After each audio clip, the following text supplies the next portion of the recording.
Kadosh. Good afternoon. Masechet Ketubot Daf Memvav Amud Aleph 46a1. We are continuing now with talking about Rav Papa. Rav Papa is saying that according to Shtat Rabbi Yehuda, mideoraita, they will receive lashes whether he had relations with her or whether he did not have relations with her. So what does it mean only in Baal loke diktani hatam? He says, what does it mean then if he did not, meaning if he had relations, he gets lashes. If he doesn't have relations, he doesn't get lashes. There we're talking about loke is loke b'mamon, which means if he had the relations, he has to pay up the money, which is 100 selah. If he didn't have the relations, he doesn't have to pay for the money. I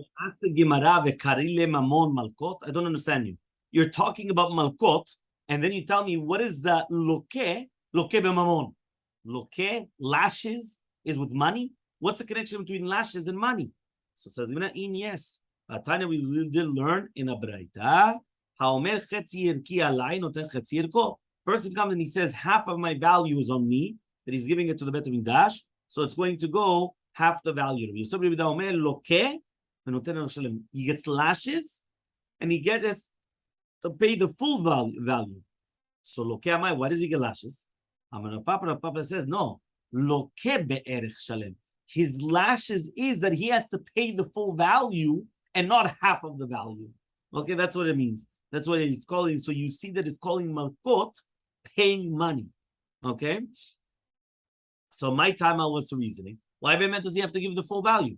So gezerah chatzi erkot erech chetzio. Because it's a gezerah when he says chetzi erki alai, or if he would have used erech chetzi, if he would have said right now, erech chetzio, which sometimes it could be on one of the vital organs that the entire neshama is dependent upon. So, for example, a heart. Even if a person comes and he says he needs the value of the heart, but the value of the heart is the entire human being. Because at the end of the day, that is something which is the neshama tzruyabo. What does it mean? Right, because it says over there to do with the motzi shemra, somebody that comes and says that his wife committed infidelity and really by it wasn't true. So it says vanshuoto, they punish him. Ze mamon. V'yisiruoto, they afflict him. Ze malkut. This is lashes. So bishma vanshu, I understand that onesh is mamon. That means the punishment is with money. Tifti vanshuoto mea kesef. They punish him with 100 kesef. They're going to give it to the father of the nara. Ela v'yisiru ze malkut. But when they say v'yisiruoto is malkut, how do you know that the word yisurim is malkut? Menala. Rabbi Yavu says, Rabbi Yavu, lamanu yisiru mi yisiru. Yisiru mi ben, uben mi bin. Vayayim bin akot rasha, what does that mean? They learn yisiru oto from ben sorer more. That it's written over there, yisiru from ben. Because there it's also written, right? Yasuru, it's written there also child. Uben, they learn it vayayim bin akot rasha.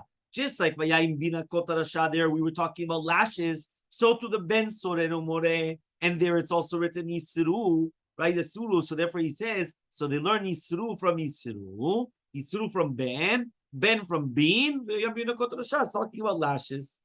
So Azara le Motzi Shemra Minala, how do we know that there's a warning for the Motzi Shemra? Which means before usually we give a punishment, there's always a warning. How do we know that there's a warning for Motzi Shemra? Rabbi Lazar says, Milot elech rachil bamecha. What are you talking about? It's Lashon Hara. Lashon Hara, you have a warning mefurash. Lo telech rachil bamecha. Rabbi Natan says, Min nishmarta b'kol davar ra. Davar is dibur. So when it says you have to watch yourself from everything which is bad, it means from a dibur which is negative. Rabbi Lazar, and according to Rabbi Lazar, my time, why didn't he say like Rabbi Natan? That it's nishmatam mikol davar ra. He says, then you need it from Rabbi Pinchas ben Yair. Because Rabbi Pinchas ben Yair says, what does it mean nishmatam mikol davar ra? You have to watch yourself from anything negative. Mikana Rabbi Pinchas ben Yair, it says Rabbi Pinchas ben Yair, al yad adam bayom, a person should not think about immoral relations during the daytime. And therefore, because of that, he will purify himself at nighttime with a seminal discharge. Which means if a person keeps his mindset clean, so therefore hopefully he'll be clean. But if not, then it's going to be a problem. So why didn't Rabbi Natan then say from Lo Telech Rachil Bamecha? He says, there it says Zara for a bedin, that a bedin cannot be very, very rach, which is, right, rach is soft to one person, right? And then, right, difficult to another person. So lo amar le'edim bo ve'iduni. Imagine right now the Braita comes and it says, what happens right now if the Motzi Shemra did not tell the Edim to come and to testify? But they came on their own. Meaning he didn't bring witnesses. They came on their own to testify. He doesn't get lashes and he doesn't pay the So he says, why? Because he didn't bring them. But what happens if they're true? So she and the Edim Zomim, they go to Bet Skila. So says the Gemara, both of them get Skila.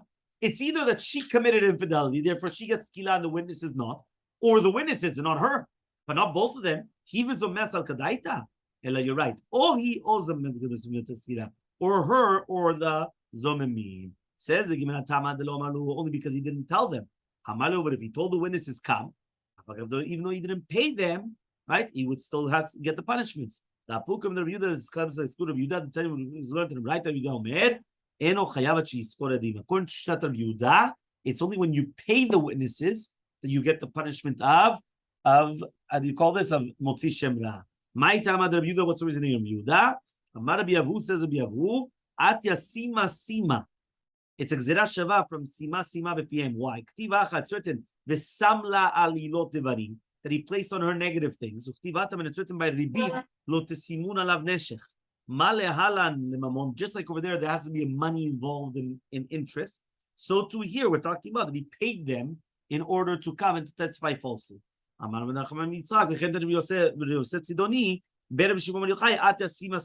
there's this Shava that we learn it from money. So by Rabbi Yirmiyah comes and he asks the following questions. What happens if he did pay them, but he didn't give them liquid? He didn't give them cash. He gave them karka, a piece of land. What's halacha? Or he gave them less than a shave pruta. Usually you have to give them a value. Here, nothing. It was less than shave pruta, much nothing. What's halacha? Shnehem bepruta. Or both witnesses with one pruta. What's halacha? So by Ravashi comes and he says another question. What happens if he came and he said, right, on the first nisuin, right? What's halacha? Does he is lokeh u'mishalem or not? Right? Or for example, something that's going to be miyabeh meshet achiv, and then afterwards he comes and he says that the first time around she was not a betula. So it wasn't on now, right? It was on the first time around. What's halacha? So says the Gemara, pshot mi'achada, you could answer at least one of them. The Tanya Rabbi Yonah says, when it says it's hazeh v'lo yavam, which means a yavam does not have the halachot of motzi shemra, so he doesn't get those punishments. Okay, because it's only by the husband, but not by the yavam. Okay, so says the Gemara, what is Rabbanan? What is Rabbi Eliezer ben Yaakov? Where is this machloket? The Tanya was going to write a ketza. What is otzat shemra? In balavedin v'amar ploni. If a person comes to bedin, he says, Mr. So and so, I didn't find your daughter that she was a virgin. If there's witnesses that she committed an adultery underneath him, yesh la ketubah mana. So says the Gemara, what? If there's witnesses that she committed adultery, she gets a ketubah mana instead of 200. He says, what? But she gets killed. She gets skila. What are you giving her a ketubah now? What are you giving her money? So says the Gemara, hachi kamar. This is what it means to say. If there's witnesses that she had relations underneath him, she gets skila. If she had relations beforehand, yesh la ketubah mana, she gets a ketubah like a mana, like a beula, but not like a betula. So nimtza shemra eno shemra, right? So it comes out, what happens now if the shemra is not a shemra, which means that the edim were edim zomim. So who lokev? So now he gets lashes and he has to pay 100 tzela. Ben baal ben lo baal, whether he had relations with her or not. Rabbi Eliezer ben Yaakov omer lo nemru dvarim halalu keshabal. It's only if he had relations, and this is the machloket that we said between them. So Bishlam Rabbi Eliezer, I understand Rabbi Eliezer ben Yaakov as it's written, uba elea va'ekrav elea, which means he came close to her, which is mashma that there was a biyah, there was a relations, marital relations. But according to the rabbis, what does it mean uba elea va'ekrav elea? That he came close to her, and what does that mean? It ba'alea, he came onto her not with physical relations, but with alilot. But he started coming and saying negative things about her. By Krav he came close to her, again, not with physical contact, with words. So Bishlam Yaakov, that's what it means that I didn't find your daughter Betulim. But according to the rabbis, even if he didn't have relations, what does it mean he didn't find her Betulim? He didn't even have relations with her. He didn't come close to her. So he says, Lo matzati b'techa kashe betulim. He didn't find your daughter, right? Like the edim sheyazimu chishu edim, to make them kasher that she didn't have relations, right, with somebody else. I mean, she didn't have znut. So Bisham and Yaakov, I understand Yaakov, that's why the father comes and he says, these are the virginity of my daughter. But according to the rabbis, what does it mean? So he says, these are the witnesses which are making them kosher, that she's 100% kosher. So Bisham and Yaakov, I understand Yaakov, they spread out the sheet in order to see the clothing, in order to see if she was a virgin or not, if there was a virginity blood. But according to Rabbanan, what does it mean for simla? They didn't even have relations. Rabbi Yavu says, they're going to explain. Pirshu is not pirsu, lifros, to spread out, but it's lifaresh, to explain with a shin. Mashesamla, that which he put on top of her, like the negative, the negative things, the things that they said about her. The Tanyas we learned on the Braita, right? So the witnesses of the husband and the witnesses of the father, they come, they come explaining the things, like a new clothing. It's like mamash a simla that they're coming and they're putting down to find out whether be'emet she was a virgin or not a virgin.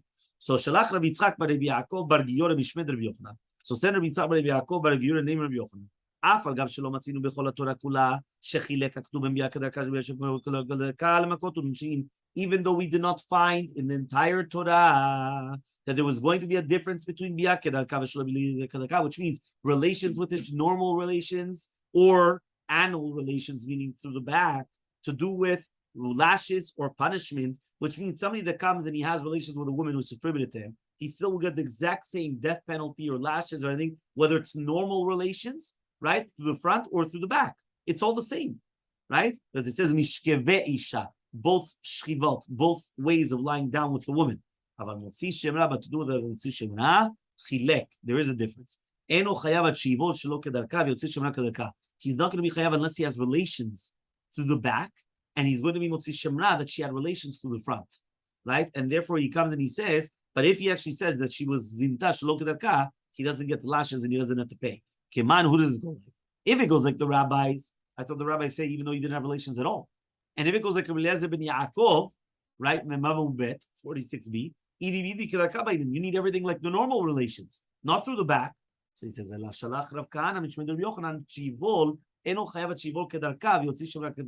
you're right. It has to be both of them are kedarka, which is the normal way of marriage or the normal way of having relations, and not through the back part. Kakadosh Mishnah Mevav Bet 46b. Ha'av zakai bevito bekidushea bekesef bishtar ubebiah. A father is going to be zoche in his daughter's marriage, whether it's receiving money for a kiddushin, a document as a shtar rusin, or bi'ah, giving her over in order to get married. Zakai b'metziyatai, he also gets whatever she finds, u'maseyadea, or whatever she gets his money, salary. Harat nedarea, he does the nulling of the vows. Mekabelet gita, he's allowed to receive her get if she gets divorced from the Irusin. Ve'eno ochel pirot b'chayea. However, though he does not eat from the fruits of his daughter's fields during her lifetime. Niset, right? Now what happens if she gets married?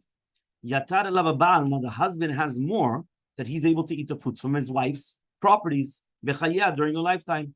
B'chayea b'mizonotea, he's also obligated to give her mizonot, pirkona, to redeem her, furatav, to bury her. Even a poor person of Israel should not have less than two people which are coming and blowing the flute at the funeral of his wife, or somebody that's going to be mekonenet, which is making the sounds and everything in order for her to come and for them to cry at her funeral. Says the Gemara, Bekesav Minalan, how do we know exactly that a father is able to receive money for his daughter's marriage? Amar Rav Yehuda says Amakar says Masub Yatzach Hinam in Kasef. What does that mean? When we're talking about an Ama Ivriya, that she goes into a marriage because the father got her married off, and now all of a sudden, right, the person does not want her. She goes out without any money. En kesef la'adon zev, yesh kesef la'adon acher. This master does not have to give any money, but there's others that they do have to give money. Who is that? Umanu Avia, the father. What does that mean? So we see from here that the kiddushin, which is coming and taking out from the reshut of the father, is done through giving money to the father. So ask the Gemara, maybe she gets the money. Maybe the money goes to her, not to the father. So says the Gemara, it's written that the father receives the kiddushin. Because it says in the pasuk, I gave my daughter to this man. So what? If he's the one that's giving the daughter over for marriage, she gets the money. He gets the money. He was the one that gave her over. So says the Gemara, maybe that's only if it's a ktana.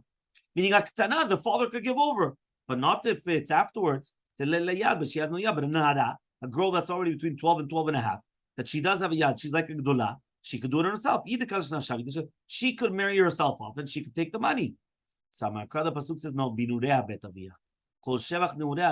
Anything which is the appreciation of the time of neurim, of the time that she's a na'ara, a lad, right, a maiden, it goes to her father. So says that which Ravuna says. How do we know that if the daughter comes and she works, everything goes to the father? It says in the pasuk, when a person is going to sell his daughter as an amma, as a maidservant, just like an amma, whatever she works goes to her master. So too, the bat masiyadea goes to her father. So lamali, why do I need this pasuk then? She's learning from the same pasuk. So he says, when it says binurea betavia, it's talking about afarat nedarim. The father is allowed to do afarat nedarim to the daughters, right, to all her nedarim, to all her vows. So v'chitei mana, if you're going to tell me nilaf mina, so learn it from there. Mamona misur, if we don't learn money from isur. Hafarat nedarim is isur. Mamona is money. Money from isur, we do not learn money from isur. So it says the Gemara, v'chitei manev miknas. Fine, but learn from a knas. What does that mean? The knas goes to the father. So the knas goes to the father. Mamona miknasa lo yafinan. The Gemara answers, no, also, mamona miknasa, also we do not learn money from a penalty. Learn from boshadugam. That it's not a knas, right? And therefore, it goes to the father. So it says, because the father also gets an embarrassment. When somebody comes and he violates or he seduces this girl, it's an embarrassment and it's a defect for the father as well. So because of that, it goes to the father. But it's not that it only goes to the father, not to the daughter. So says the Gemara, Ella, but rather, mistabra, it's logical to say, when it's coming and it's saying there's another time that she's going to go out, right? So what is that exactly? So he says, so we're talking about the case of the kiddushin. He says, but it's not the same thing. The daughter is going out from her father. It's not the same thing like that she's going out with a simaneh narut. She goes completely out of the jurisdiction of the husband. Here, she never goes out of the jurisdiction of the father until she goes to the chuppah. Until she gets married, she's always under the father's jurisdiction. So it says, yes, she does go out of the father's jurisdiction to do with hafarat nedarim. The Tanam, as we learned to the Mishnah, the father and the husband are going to do hafarat nedarim. And therefore, you see from here that she does go out of the jurisdiction of the father. Then we said that the father is going to be zocheh in the shtar, and also the biyah. Minalan, how do we know this? Amarka, it says in the pasuk, vayita li'ishacheh. That means since it says vayita, hayita is havaya. It means the way that she's getting married. So therefore, all the different ways that a woman gets married, whether it's going to be kesef, shtar, or biyah, money, documents, or relations, they're all juxtaposed together, that they all close proximity, that they have the same halachot. Have a wonderful day.